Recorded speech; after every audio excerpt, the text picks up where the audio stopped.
guys, kembali lagi dengan aku Nur Hasana. Kali ini kita akan membahas sebuah podcast tentang tema generasi Z untuk Indonesia Emas tahun 2045.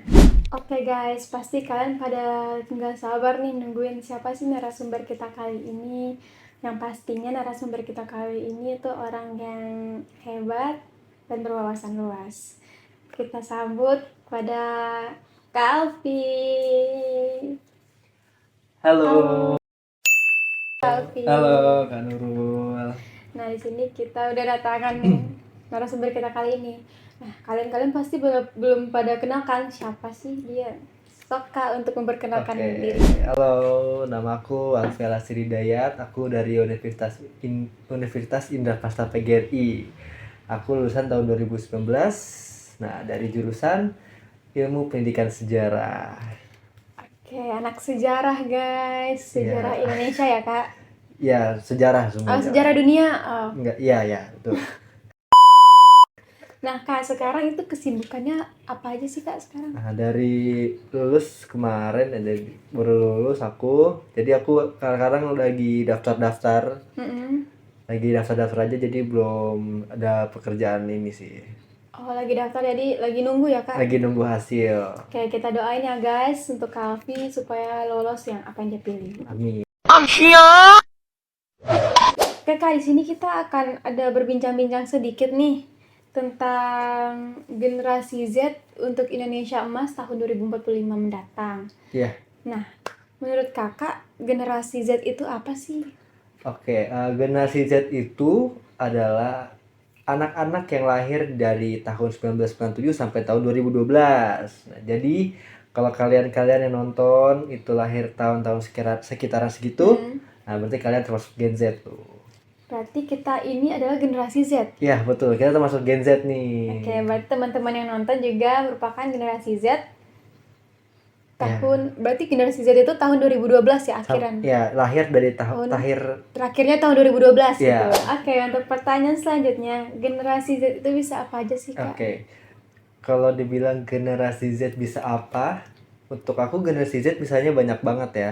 Karena kan dia pasti udah melek teknologi, terus lebih pintar memainkan alat-alat elektronik pasti kan, handphone, komputer, itu pasti lebih bisa lah mereka. Gitu. Jadi makanya kalau bisa dibilang bisanya banyak banget. Potensinya besar untuk mewujudkan Indonesia Emas tahun 2045. Berarti Gen Z itu merupakan anak-anak yang udah bisa digital gitu. Iya. Ngedit gitu. Ya, pasti harusnya Z, ya? bisa. Apalagi kan sekarang media sosial, TikTok gitu pasti kan video-video gitu banyak tuh yang editor gitu tuh. Nah, itu pasti biasanya Gen Z tuh udah bisa lah. Contohnya jedak jeduk. Cute. Ya, betul. Pasti teman-teman di sini juga suka ngedit jedak jeduk. Ya, itu banyak tuh. Nah Kak, aku juga mau nanya sedikit nih. Kan generasi Z itu yang lahir terakhir itu tahun 2012, termasuk itu dimasuk Gen Z gitu. Iya. Nah, sekarang malah anak-anak balita dan anak-anak bocah itu udah bisa bermain digital smartphone gitu. Oh, yang lahirnya setelah 2012. Iya, dia bukan Gen Z gitu. Menurut Kakak apa tanggapan Kakak sama anak-anak balita sekarang gitu? Untuk anak-anak itu mungkin lebih ini ya, lebih ke arah parenting sih itu ya. Iya. Jadi generasi sebelum kita yang udah punya anak sekarang itu harusnya lebih bijak lagi ngasih anak-anak kecil yang belum cukup umur smartphone itu. Terlalu cepat lah ngasih, terlalu dini ngasih smartphone ke anak-anak. Jadi takutnya dia karena sinar layar itu kan bisa merusak mata ya, takutnya gitu.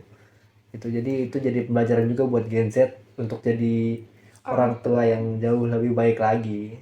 Jadi sini juga ada pesan ya Kak, untuk menjadi orang tua harus memperhatikan juga memberi smartphone ke anaknya. Ya, jangan terlalu cepat. Ya benar. Pertanyaan selanjutnya nih Kak, aku ada pertanyaan juga. Kenapa sih Gen Z itu bisa menjadi harapan untuk Indonesia ke depannya? Kenapa Gen Z itu bisa jadi harapan? Karena balik lagi di tahun-tahun sekarang aja teknologi udah banyak banget ya, sudah terlalu maju, terlalu cepat. Nah, jadi semua yang ada sekarang tuh harus bisa dimanfaatkan dengan baik oleh Gen Z ini. Untuk apa? Untuk nanti tahun 2045 Indonesia emas itu. Jadi diharapkan juga kan Gen Z ini lebih bijak lagi memanfaatkan fasilitas yang sudah berlimpah hitungannya dibanding kita kalau bandingkan dengan generasi sebelumnya yang masih keterbatasan internet. HP. Iya, teknologi semua terbatas. Sekarang kita sudah dikasih semuanya. Jadi harus bisa manfaatkannya lagi. Oke Kak, aku sedikit tertarik dengan kata-kata Kakak tadi. Ada Indonesia emas gitu. Oh iya. Itu apa sih Kak? Oke, Indonesia emas itu adalah di mana di tahun 2045 ini Indonesia mencapai populasi 70% penduduknya adalah masuk usia produktif, di mana itu Gen Z nanti yang akan memimpin kita di tahun 2045. Jadi makanya harus dipersiapkan sejak sekarang supaya tidak menyia-nyiakan sumber daya manusia yang ada. Oke. Gitu. Itu untuk Gen Z, mempersiapkan dari sekarang untuk generasi emas 2045. Pertanyaan selanjutnya, aku banyak pertanyaan nih Kak. Oke. Nah, pertanyaan selanjutnya, hal apa yang harus diperhatikan oleh anak muda untuk mewujudkan Indonesia emas tahun 2045 itu? Ini kan rencana panjang ya hitungannya. 20 tahunan, ya hampir 20 tahun. Berarti kalau misalnya kita ingin mencapai sesuatu dalam jangka panjang itu apa? Konsisten. Berarti anak Gen Z ini semua tuh harus konsisten. Karena nah itu dia pantangannya juga, karena kan kita dapat informasi di luar sana sini. Nah, kekonsistenan ini yang masih jadi masalah. Nah, kadang benar, kadang enggak, jadi terlalu banyak masalah. Jadi makanya diharapkan konsisten itu kunci untuk mencapai kesuksesan Gen Z nanti dalam 2045. Itu guys, kunci Gen Z untuk 45 konsisten. Ya, harus konsisten. Harus ya Kak. Apa sih kelebihan dari Gen Z ini? Oke, kelebihan Gen Z itu sekarang mungkin penggunaan medsos ya. Kalau misalnya Gen Z bisa lebih bijak lagi, bakal banyak membantu orang. Banyak tuh konten-konten yang dikit-dikit viral. Nah, sebenarnya itu juga bagus kok, karena nggak kadang hal-hal kecil, hal-hal biasa yang berbuat baik itu kadang nggak dipandang sebelah mata. Tapi ketika sudah diviralkan, itu menjadi hal yang besar. Kita bisa tahu, oh ternyata masih banyak orang baik di luar sana. Benar. Nah, gitu. Jadi untuk penggunaan medsos ini, kalau digunakan Gen Z dengan baik itu manfaatnya banyak banget. Itu kelebihannya. Tapi ada juga nih Kak, kayak generasi sekarang yang aku kurang ini ya. Misalkan tadi Kakak bilang membantu orang dengan cara memviralkan di sosial media gitu. Iya. Tapi ada orang yang ngomongin misalkan kayak ada sisi positifnya ngomongnya gini. Wah terima kasih orang baik gitu ya, sehat selalu gitu. Cuma dari sisi dari negatif Gen Z-nya ngomongnya, apaan sih lu harus di-upload gitu. Gimana Kak tanggapannya? Ya sebenarnya itu perspektif aja ya. Mungkin kalau misalnya kita bilang ngapain sih di posting-posting kayak gitu, ya balik lagi kita hanya ingin menyiarkan hal-hal positif. Jadi kalian mau terima atau enggak, ya itu nggak bakal jadi negatif kok kontennya, tetap konten positif kan. Nah jadi balik lagi ke kitanya masing-masing. Kalau kita mau menerima itu ya udah, kalau emang kalian pikir konten itu nggak menarik atau nggak berbobot, ya udah skip aja daripada menularkan energi negatif ke orang-orang kan. Yang penting nggak ngerugiin kita ya Kak. Ya takutnya dengan komen kalian yang kayak gitu malah orang nggak mau lagi ngeliat kayak gitu. Itu malah terlalu banyak negatif ya jadinya, kita nggak tahu. Bener-bener.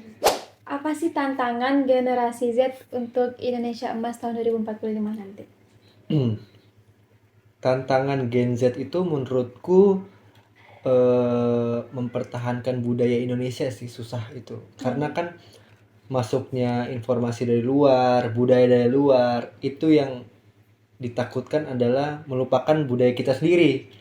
Nah, kita kan harus mempertahankan budaya yang ada. Nah, sebenarnya itu sih. Sebenarnya aku senang kalau misalnya ada orang kayak anak-anak muda yang buat konten tentang budaya gitu. Karena kan kayak K-pop gitu masuk ya, itu takutnya melupakan aja identitas negerinya sendiri gitu. Itu ya sih mungkin pantangannya. Takutnya kan selama 20 tahun ini kalau kita terus begini, terus budaya luar masuk, kita sendiri malah nggak tahu budaya kita apa. Nanti kalau misalnya dicuri negara lain baru keluar-keluar. Aduh, negara apa tuh? Ada deh. Nah, itu dia kadang kan kayak gitu. Oke, berarti sebenarnya nggak apa-apa kali ya menyukai Ya, nggak budaya apa-apa. luar, cuma jangan sampai melupakan budaya kita sendiri Iya, gitu ya Kak. kita punya budaya kok, nggak kalah bagus dari orang-orang. Oke. Kenapa sih Gen Z itu menjadi perbincangan yang hangat sekarang? Kenapa? Oh, ya banyak ya sekarang orang-orang yang mungkin generasi di atas kita mengolok-olokkan Gen Z tuh lebay lah, Gen Z tuh manja. Sebenarnya kalau itu udah hal yang lumrah aja sih, karena setiap generasi bakal melihat generasi bawah tuh ya manja. Sama aja kayak generasi X ke bawah, generasi selanjutnya pasti kayak ini nggak sekeras generasi kita gitu. Jadi ya mungkin juga tuh generasi X, generasi Z itu bakal memandang yang sama ke generasi selanjutnya. Gitu aja. Terus ya sebenarnya kayak gini tuh nggak bakal ada akhirnya. Jadi saling mengerti aja, setiap generasi itu berbeda zaman, berbeda kondisi, berbeda situasi, dan berbeda cara melakukannya juga. Cara ya kita semua berinteraksi ya sesuai generasi, jadi kita nggak bisa samakan sama generasi sebelum kita. Generasi sebelum kita tuh seperti orang tua kita gitu ya? Ya mungkin orang tua kita dulu keras, Iya benar. karena ya situasinya ya berbeda sama sekarang. Sekarang serba canggih, serba instan. Iya, serba ada. Iya, orang dulu mungkin mau makan harus masak dulu, harus beli mana-mana dulu kan. Cari Sekarang dulu bahannya. iya, kalau sekarang kan tinggal klik sampai. Nah, Jadi iya. tinggal makan doang ya. Iya, berbeda kan jadi. Oke, itu guys. Lanjut ke pertanyaan selanjutnya. Itu generasi Z itu identik dengan apa? Identik dengan apa? Iya. Identik dengan kreativitas dan kebahagiaan menurutku. Karena kalau kreativitas tadi kan teknologi ya, banyak referensi dari luar, tidak monoton. Nah kalau soal kebahagiaan itu kan Gen Z ini gembor banget dengan mental health itu kan. Berarti kan mental health itu dia sangat memikirkan kebahagiaan untuk tidak stres, nggak apa. Itu beda sama generasi sebelumnya. Ya mungkin tidak terlalu memikirkan hal-hal tersebut karena ada prioritas yang lebih besar dari kesehatan mentalnya sendiri. Nah kalau anak sekarang kan beda. Mungkin prioritasnya dia udah dapat semua, udah punya, tapi dia nggak bahagia untuk apa. Nah itu sih mungkin. Jadi untuk aku Gen Z itu bahagia itu nomor 1. Benar. Iya, harus bahagia dulu. Harus bahagia, identiknya kebahagiaan. Iya, kebahagiaan. Nah, tapi aku mau nambahin dikit nih Kak. Apa?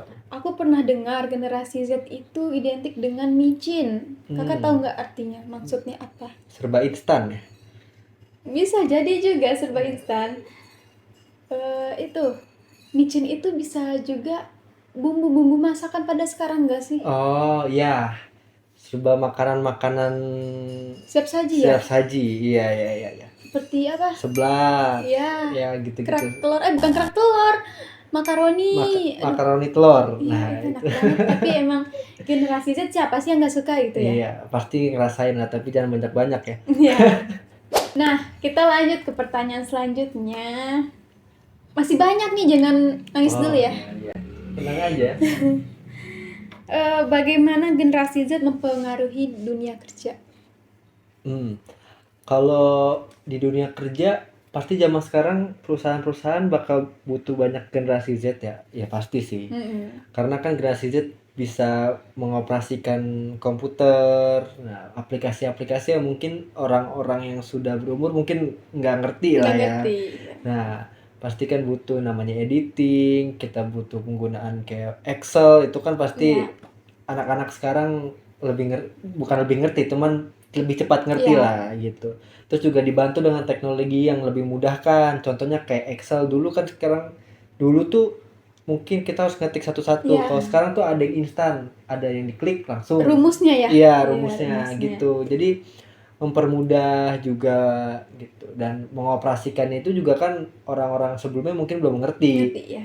Jadi mungkin anak-anak yang zaman sekarang tuh lebih banyak pahamnya lah. Iya benar ya Kak. Berarti rumus-rumus yang kayak sekarang ini tuh diciptakan oleh generasi Z.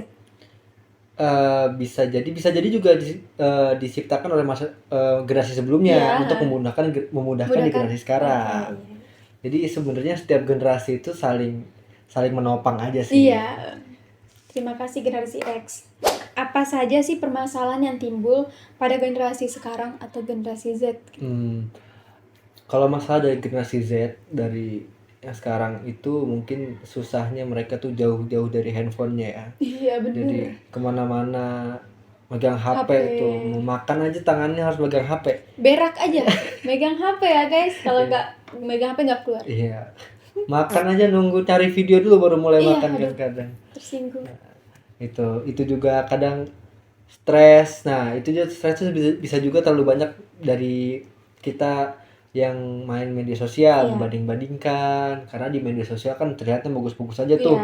Kita kayak teman kita udah punya ini punya itu, jadi membanding-bandingkan, stres jadinya, jadi bahan pikiran ya. Iya, terus komentar lagi.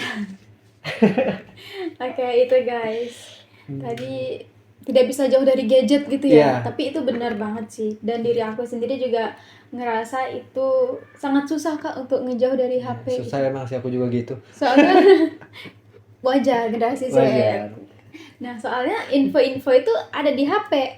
Sekarang untuk di televisi, misalkan televisi berita itu aja atau enggak sinetron, kita juga udah males kali ya. Nah, lebih banyak kita mendapatkan berita dari handphone. Betul. Karena di TV kan kadang berita itu mungkin ada jam-jamnya, mungkin biasanya kan ada berita pagi, siang, malam. Sedangkan kalau kita ngelihat handphone, setiap menit pasti ada berita se-Indonesia, sedunia malah. Kita tahu lebih dulu dibanding dari TV. Jadi ya dibilang mewajarkan enggak juga, cuman ya itu dia benefitnya kalau kita menggunakan smartphone dengan bijak sih. Iya, dengan bijak, asalkan ya. Iya. Ke pertanyaan selanjutnya, apa sih yang membedakan generasi milenial dengan generasi Z itu? Menurutku generasi milenial dan generasi Z itu bedanya didikan orang tuanya aja. Jadi karena didikan orang tua milenial itu yang backgroundnya keras, dia dari zaman berarti kan dari tahun 40-an mungkin ya orang tuanya ya. Itu kan pasti dia orang tua mereka juga didik oleh orang tua yang sangat keras juga kan. Nah, lebih lagi kan. Iya, lebih keras lagi. Sedangkan Gen Z ini adalah orang tuanya itu sudah mengerti kalau misalnya didikan keras itu tidak baik untuk anak. Bener. Nah, jadi makanya itulah yang menciptakan generasi Z ini yang bisa dikatakan katanya manja. Gitu. Jadi didikan orang tua yang berbeda. Seperti itu. Tapi menurut kakak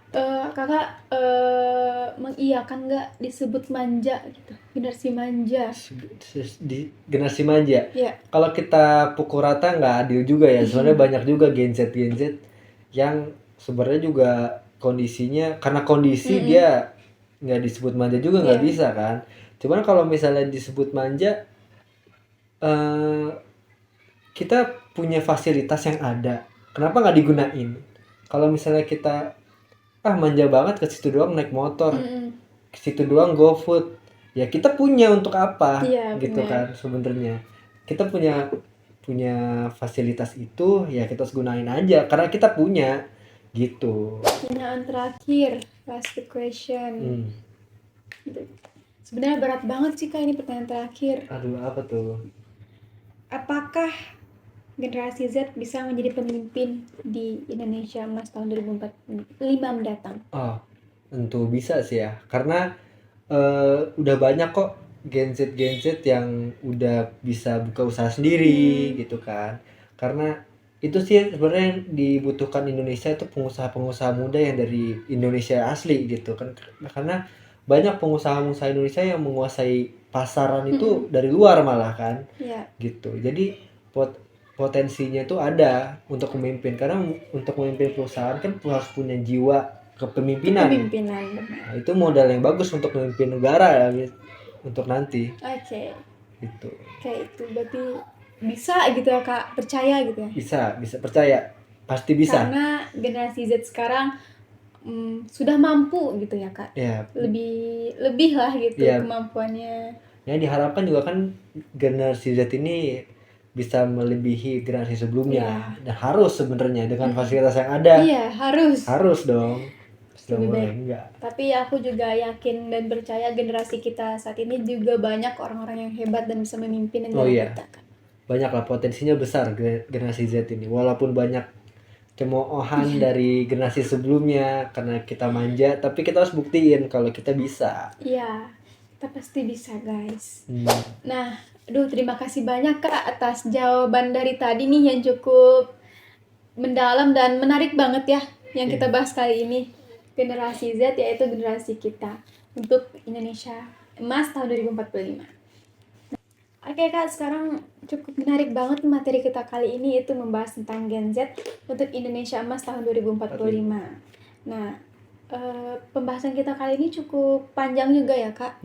Nah, dan dengan pertanyaan-pertanyaan beberapa tadi yang aku lontarkan ke Kak Alfi dan sudah dijawab cukup jelas sama Kak Alfi, mudah-mudahan kita di sini dan penonton bisa mendapatkan ilmu dari yang kita bicarakan tadi. Iya, amin.